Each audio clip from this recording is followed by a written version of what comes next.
फैसलाबाद में कपड़ों की लूट सेल में लड़ाई, औरतों ने एक दूसरे के जूंडे पुट दिए। ऐनी शाहिदीन के मुताबिक सफायर स्टोर जंगे हिंद का मंजर पेश कर रहा था। पापा की परियां एक दूसरे के साथ गुत्थम गुत्था हुई तो इन सब के अंदर की पीनो पंबीरी, रजिया कैंटी और मुनज्जा टोल की खुलकर सामने आई। दुख्तराने पाकिस्तान ने न सिर्फ एक दूसरे के जूंडे पुटे बल्कि बहुत सी खवातीन ने मुक्के, घूंसे और लातें एक दूसरे के पेट में मारी, जिससे बहुत सी खवातीन को कड़ल पड़ गए। पहली और दूसरी जंगे अजीम के बाद ये लड़ी जाने वाली तीसरी सबसे बड़ी लड़ाई है। ये लड़ाई लॉन के गंदे गंदे फूलों वाले सूट और बड़े रजाई प्रिंट के ज्यादा से ज्यादा हसूल की वजह से पेश आई। पापा की परियों ने लड़ाई के दौरान सफायर स्टोर का वो हाल किया जो पाकिस्तान आर्मी ने अभिनंदन का किया था। दुख्तराने पाकिस्तान का जब इतना लड़ के भी रांझा राजी ना हुआ तो उन्होंने अपने बेजुबान शोहरों को कॉल मिला दी और कहा, इजाज साहब जल्दी से सफायर स्टोर पर आएं। शहनाज ने मेरे जूंडे पुटे हैं और मुझसे सूट भी छीन लिए हैं। जौजा माजदा की ये बात सुननी थी कि जोरू के गुलाम भी तैश में आ गए और पिस्तौलें, कपड़े धोने वाले थापे, वाइपर, रेशमी नाले, उल्टी शलवारें और गाड़ियां लेकर सफायर स्टोर पहुँच गए। ये बेजुबान मखलूक सफायर स्टोर में दाखिल हुई तो इन्होंने हवाई फायरिंग शुरू कर दी, जबकि इनके कानों में इनकी बीवियां पीछे से मुसलसल कान भराई फायरिंग जारी रखे हुई थी।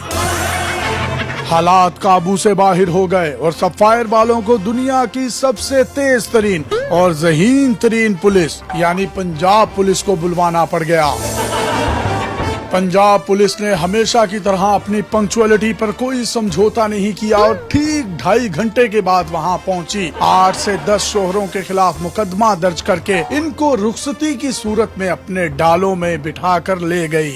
अब दूसरी तरफ बीवियां अपने शोहरों को पुलिस वैन में बैठा देखकर काफी टेंस थी, लेकिन उन्होंने ये सोचकर सब्र कर लिया कि शोहर तो जेल से वापस आ जाएगा, लेकिन सफायर की लूट सेल का ये दिन कभी वापस नहीं आएगा। बस इसी सोच ने बीवियों को तकवीत दी और उन्होंने कपड़ों की छींटा छपटी में दोबारा यमंडस शुरू कर दिया।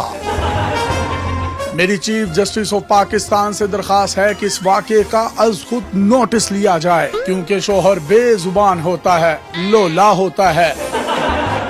ये मिस्कीन बेचारा सबकी बातें सुनता रहता है लेकिन एक लफ्ज नहीं बोलता। आए इस बेजुबान मखलूक के लिए आवाज उठाएं। कब तक इन मजलूमों पर पर्चे करते रहेंगे? कब तक इनकी शलवार और कमीज वाली जेबें खाली होती रहेंगी? खावंदों की इतनी लाजवाल कुर्बानियों के बावजूद हमारा मुआशरा इन्हें ये कहकर भी डिग्रेड करता है कि ऐते बुढ़ी थल्ले लगा है। तारीख गवाह है कि मुमलिकत खुदादाद में जब भी ईद, शबरात या कोई छुट्टियों का त्योहार आता है तो ये शोहर ही है जो बेचारा खुद मोटरसाइकिल की टैंकी पर बैठकर 6 बच्चों और बीवी के हमरा ससुराल का रुख कर लेता है, लेकिन कभी नहीं करता। वो कौमें कभी तरक्की नहीं करती जो शोहर की कदर मंजिलत नहीं जानती, क्योंकि शोहर तो सबके सांझे होते हैं। सफायर स्टोर फैसलाबाद के इस वाक़े के बाद मेरे सबसे प्यारे दोस्त चाहत फतेह अली खान ने निगरान वजीर आजम बनने से माजरत कर ली है। ये सब हमारी बहनें हैं, ये जो झंडा है